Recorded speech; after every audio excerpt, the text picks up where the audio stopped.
India Legal presents Courts Roundup.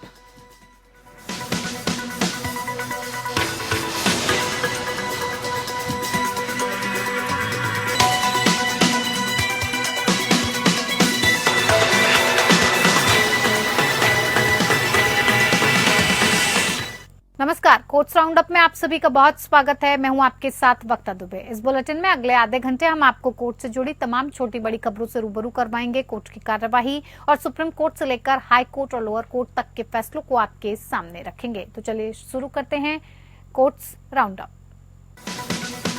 India Legal presents Courts Roundup.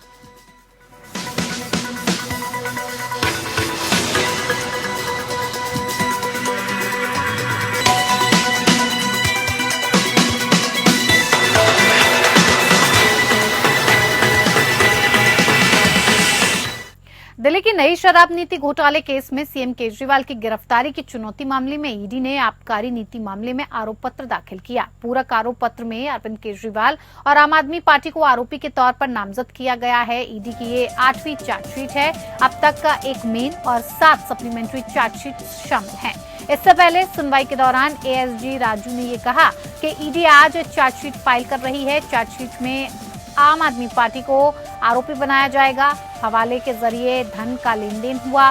पूरक chargesheet में केजरीवाल भी आरोपी बनाए गए हैं। जस्टिस संजीव खन्ना की बेंच ईडी ने ये दावा करते हुए कहा कि हम आपके खिलाफ चार्जशीट दाखिल करेंगे। ईडी ने कहा कि आज चार्जशीट फाइल कर रही है जिसमें आपको आरोपी बनाया जाएगा। ईडी की ओर से पेश एसजी एसपी राजू से मामलों में आरोपी मनीष सिसोदिया के बारे में बताएं कि आप केजरीवाल मामले से इसे कैसे अलग करते हैं। राजू ने मनीष सिसोदिया की भूमिका पर दलील देते हुए गोवा चुनाव का जिक्र भी किया जिसमें शराब कंपनियों से नकदी ली गई और गोवा चुनाव में खर्च की गई। एसजी ने कहा कि हमारे पास प्रमाण है कि हवाला के जरिए धन का लेन देन हुआ। हम पूरक चार्जशीट भी दाखिल कर रहे हैं और उसमें आप और अरविंद केजरीवाल भी आरोपी हैं। जस्टिस संजीव खन्ना ने कहा कि आपके पास सबूत है लेकिन आमतौर पर जांच अधिकारी को अब तक गिरफ्तारी नहीं करनी चाहिए जब तक उसके पास दोषी साबित करने के लिए पर्याप्त सबूत ना हो। यही मानक होना चाहिए। जस्टिस खन्ना ने ये कहा कि ईडी का कहना है कि उनके पास गोवा चुनावों में हवाला के जरिए आंध्र प्रदेश से कैश ट्रांसफर के सबूत हैं। सिंघवी ने कहा कि गिरफ्तारी के आधार में ये कोई सबूत नहीं है। एएसजी राजू ने सिंघवी के जवाब पर आपत्ति जताई। सिंघवी ने आगे कहा कि जब केजरीवाल को गिरफ्तार किया गया था तब ईडी के पास जो भी सामग्री थी वो जुलाई अगस्त 2023 से पहले की थी। सुप्रीम कोर्ट ने मोहम्मद जुबैर और प्रबीर पुरकायस्थ पर सुप्रीम कोर्ट के फैसले भी इसी पर फोकस हैं जिसमें राहत मिली है। सिंघवी ने कहा कि स्वतंत्रता का अधिकार सबसे महत्वपूर्ण मूल अधिकार है। किसी भी तरह का उल्लंघन करने का प्रयास नहीं होना चाहिए। उन्होंने कहा कि गिरफ्तारी के आधार के बारे में सूचित किए जाने का अधिकार अनुच्छेद 21 से आता है। केवल ये कि चार्जशीट दाखिल कर दी गई है कि गिरफ्तारी नहीं की जा सकती।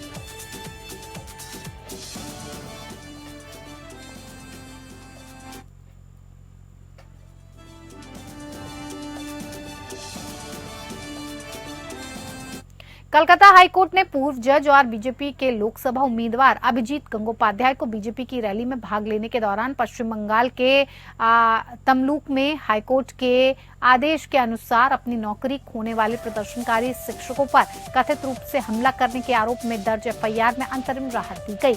इससे पहले गंगोपाध्याय की याचिका जस्टिस जय सेन गुप्ता के समक्ष रखी गई थी जिन्होंने पूर्व जज के साथ अपने व्यक्तिगत संबंधों के कारण इस पर सुनवाई से खुद को अलग कर लिया था। चीफ जस्टिस द्वारा पुनः नियुक्ति के बाद याचिका जस्टिस तीर्थंकर घोष के समक्ष रखी गई। गंगोपाध्याय को अंतरिम राहत देते हुए पीठ ने दिल्ली के मुख्यमंत्री अरविंद केजरीवाल को अंतरिम जमानत देने के सुप्रीम कोर्ट के हालिया आदेश पर भरोसा किया। सुप्रीम कोर्ट ने लोकसभा के आम चुनावों को ध्यान में रखा जहां लगभग 970 मिलियन मतदाताओं में से 650 से लेकर 700 मिलियन मतदाताओं की भागीदारी है जो अगले 5 साल के लिए इस देश की सरकार को चुनने के लिए अपना वोट डालेंगे। याचिकाकर्ता के वकील ने कहा कि एफआईआर में उनके खिलाफ दुर्व्यवहार के आरोप थे। ये तर्क दिया गया कि हालांकि याचिकाकर्ता का नाम आरोपियों में था लेकिन उसकी कोई भूमिका नहीं बताई गई। एडवोकेट जनरल ने प्रस्तुत किया कि वर्तमान रिट याचिका में दिए गए तर्क में स्वयं घटना को स्वीकार किया गया है और याचिकाकर्ताओं की ओर से इसका कोई खंडन नहीं किया गया। ये तर्क दिया दिया गया कि चूंकि घटना को स्वीकार कर लिया गया, इसीलिए इसके संबंध में सबूत इकट्ठा करने का काम जांच एजेंसी पर छोड़ दिया जाना चाहिए। तथ्यों पर गौर करते हुए अदालत ने सुप्रीम कोर्ट के हालिया फैसले पर गौर किया, जिसमें मौजूदा लोकसभा चुनावों के कारण दिल्ली के मुख्यमंत्री अरविंद केजरीवाल को अंतरिम जमानत दी गई। एफआईआर की कार्यवाही पर 14 जून तक रोक लगा दी गई और राज्य को विरोध में अपना हलफनामा दायर करने का निर्देश दिया गया।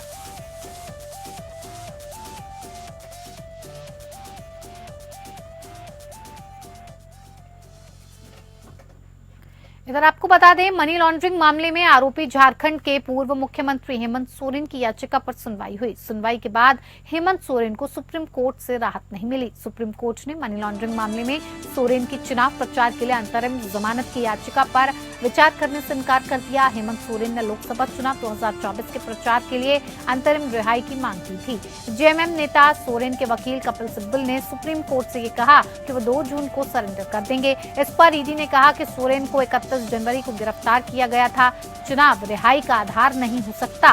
वहीं कोर्ट ने तत्काल राहत से मना करते हुए कहा कि ईडी सोमवार तक लिखित जवाब दाखिल करे। अब मामले पर मंगलवार 21 मई को सुनवाई होगी। झारखंड में एक दौर का मतदान हो चुका है। आगे 20 मई, 25 मई और 1 जून को मतदान है। सुनवाई के दौरान जस्टिस संजीव खन्ना की बेंच ने पूछा कि सोरेन ने ये अर्जी चुनाव प्रचार के लिए अंतरिम जमानत के लिए है, इस पर आपका रुख क्या है। इस पर ईडी की तरफ से एसबी राजू ने ये कहा कि सोरेन को अंतरिम जमानत दिए जाने का विरोध करते हुए उनकी गिरफ्तारी चुनाव घोषित होने से काफी पहले हुई थी। वहीं सोरेन के वकील कपिल सिब्बल ने कहा कि जमीन घोटाले का आरोप लगाया गया है, उसके लिए कुछ लोगों के बयान को आधार बनाया गया, जबकि जमीन पर मेरा कोई संबंध नहीं है और न ही कभी कोई कब्जा था। सिब्बल ने कहा कि झारखंड में 20 और 25 मई को मतदान है, इसीलिए हमें अंतरिम जमानत दी जाए। दरअसल हेमंत सोरेन ने इस केस में अपनी गिरफ्तारी को चुनौती देने के साथ साथ अंतरिम जमानत की मांग भी की है। सोरेन ने केजरीवाल की तरह ही अंतरिम जमानत की मांग की है ताकि लोकसभा चुनाव में प्रचार कर सकें। जस्टिस खन्ना ने कहा कि जब तक पीठ प्रथम दृष्टया संतुष्ट नहीं हो जाती, कोई आदेश पारित नहीं किया जा सकता।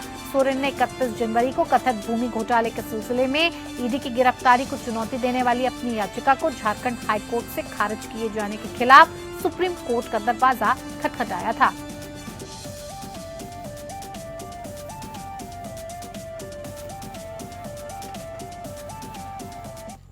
सुप्रीम कोर्ट ने नो एसिड अटैक सर्वाइवर्स की याचिका पर गौर किया है। अदालत ने 9 याचिकाकर्ताओं की डिजिटल केवाईसी की मांग पर केंद्र सरकार को नोटिस जारी किया है। अदालत ने केंद्र सरकार से 4 सप्ताह के भीतर जवाब दाखिल करने को कहा है। सीजीआई ने कहा कि ये बहुत ही महत्वपूर्ण मुद्दा है। याचिकाकर्ताओं के मुताबिक एसिड अटैक का सामना करने और फिर उससे किसी भी तरह बच जाने के बाद उनका जीवन सामान्य नहीं हो पाता। उन्हें कई तरह की चुनौतियों का सामना करना पड़ता है। ये समस्याएं सिम कार्ड खरीदने से लेकर बैंक अकाउंट खोलने तक की हैं। इस दौरान उन्हें गैर जरूरी मुश्किलात का सामना करना पड़ता है। रिपोर्ट देखिए।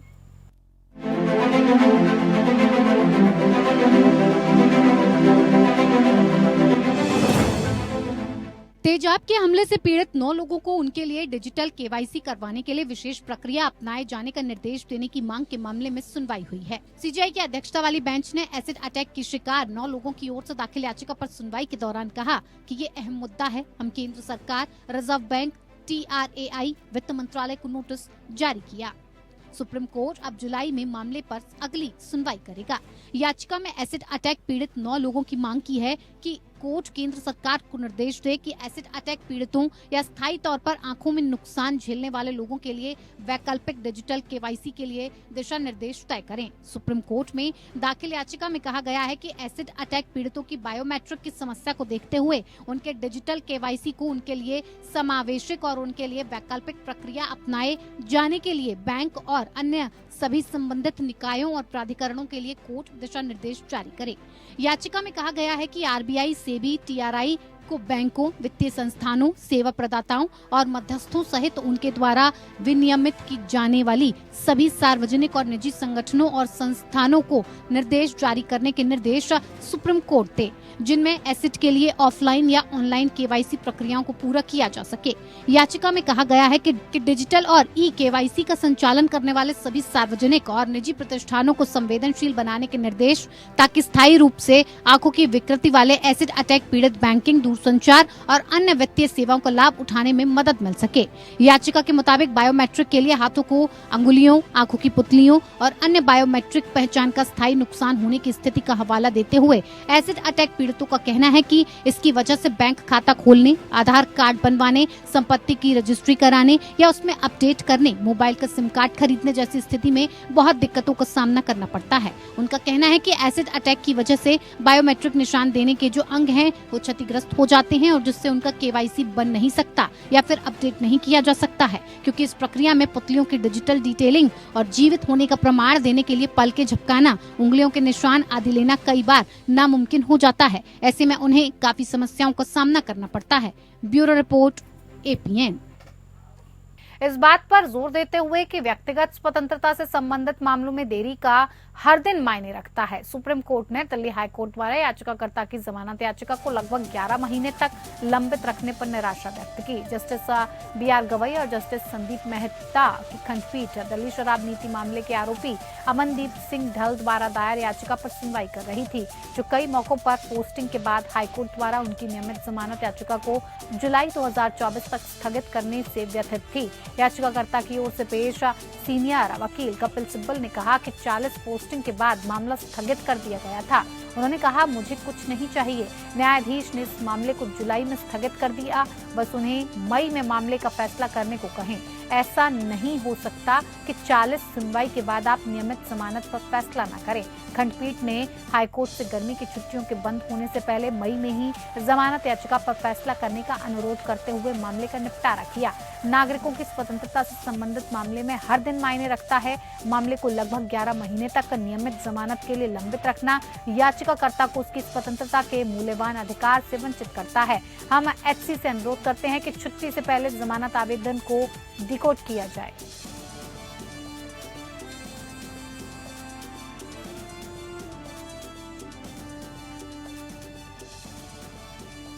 सुप्रीम कोर्ट ने योग्यता सह वरिष्ठता के आधार पर वरिष्ठ सिविल न्यायाधीशों के कैडर के बीच से 65% कोटा में जिला न्यायाधीश के कैडर में पदोन्नति के लिए गुजरात उच्च न्यायालय द्वारा अपनाई गई जिला न्यायाधीशों की पदोन्नति नीति को बरकरार रखा। प्रधान न्यायाधीश DY चंद्रचूड़ और न्यायमूर्ति JB पारदीवाला और न्यायमूर्ति मनोज मिश्रा की 3 न्यायाधीशों की खंडपीठ ने कहा कि नीति उम्मीदवारों के व्यक्ति परक ज्ञान और उम्मीदवार के निरंतर मूल्यांकन के दोहरे परीक्षण को संतुष्ट करती है।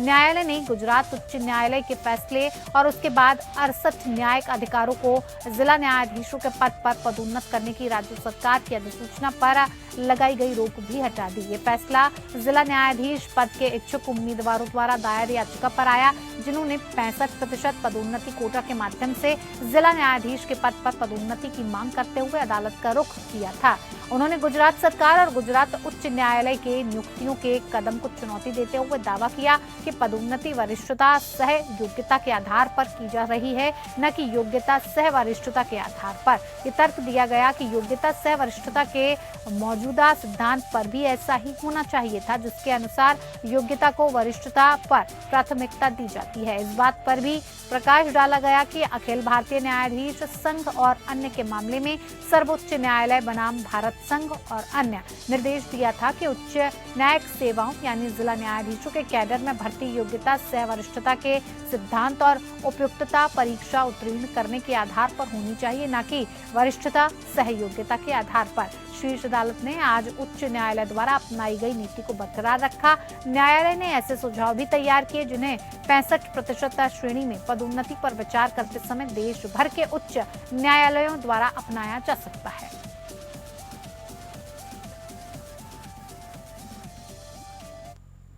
सुप्रीम कोर्ट ने institute of chartered accountants of India यानी ICAA द्वारा जारी एक नियम को बरकरार रखा, जिसमें चार्टर्ड अकाउंटेंट्स को टैक्स ऑडिट असाइनमेंट के निर्दिष्ट नंबर से अधिक स्वीकार करने से रोक दिया गया। वर्तमान में एक वित्तीय वर्ष में ऊपरी सीमा 60 निर्धारित है। जस्टिस BV नागरत्ना और जस्टिस ऑगस्टीन जॉर्ज मसीह की खंडपीठ ने कहा कि नियम नहीं है। संविधान के अनुच्छेद 19 की उपधारा 1G के तहत गारंटीकृत पेशे का अभ्यास करने के मौलिक अधिकार का उल्लंघन है। न्यायालय ने यह भी माना कि ये खंड 1 अप्रैल 2024 से प्रभावी माना जाएगा। खंड के उल्लंघन के लिए सदस्यों के खिलाफ शुरू की गई अनुशासनात्मक कार्रवाई रद्द कर दी गई। खंडपीठ ने कहा, हम कानूनी अनिश्चितता के सिद्धांत के आधार पर याचिकाकर्ताओं के खिलाफ शुरू की गई अनुशासनात्मक कार्रवाई को रद्द करते हैं। न्यायालय ने यह भी माना कि ICAI का CA द्वारा किए जाने वाले ऑडिट का नंबर बढ़ाने के लिए स्वतंत्र होगा। फैसले में खंडपीठ ने ICAI की भूमिका के संबंध में कुछ टिप्पणियां भी की। खंडपीठ ने फैसले के निष्कर्ष इस प्रकार तय किए। अध्याय 6 का खंड 6 और उसके बाद का संशोधन अनुच्छेद 19 की उपधारा 1G का उल्लंघन नहीं है और एक उचित प्रतिबंध है। ये धारा 1 मार्च 2024 से प्रभावी मानी जाएगी। नतीजतन शुरू की गई सभी कार्यवाही रद्द की जाती हैं। एक CA द्वारा किए जाने वाले ऑडिट की संख्या बढ़ाने की स्वतंत्रता प्रतिवादी संस्थान के लिए आरक्षित है।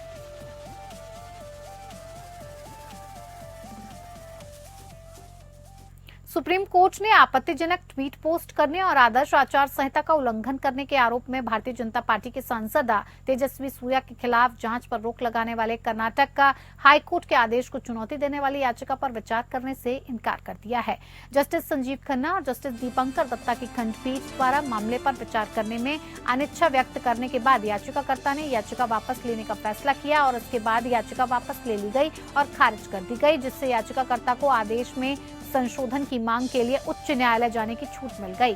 मामला 17 मार्च की घटना से संबंधित है, जब बेंगलुरु के नागरथपेटे इलाके में कुछ लोगों ने दुकानदार पर कथित तौर पर इसलिए हमला किया क्योंकि उसने अजान के दौरान अपनी दुकान पर हनुमान चालीसा बजाया था और उसी के संबंध में FIR दर्ज की गई। लेकिन 19 मार्च को क्षेत्र में कुछ विरोध प्रदर्शन आयोजित किए गए। कथित तौर पर तेजस्वी सूर्या ने उस जगह का दौरा किया और इलाके के कुछ लोग पीड़ित की दुकान के सामने उनके साथ शामिल हो गए।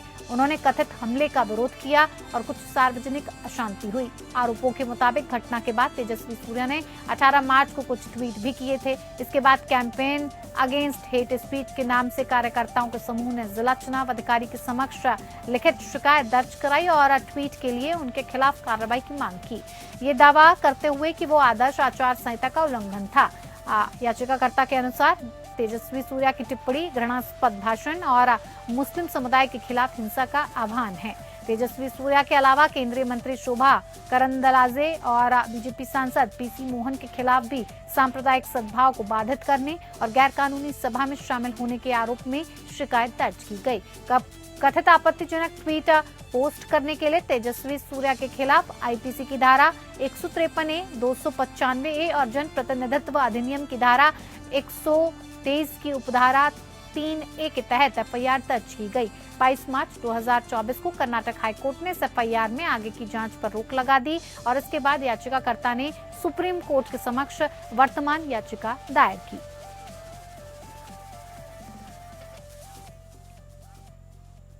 चलिए, कोर्ट्स राउंडअप में मेरे साथ इतना ही। नमस्कार। India Legal presents Courts Roundup.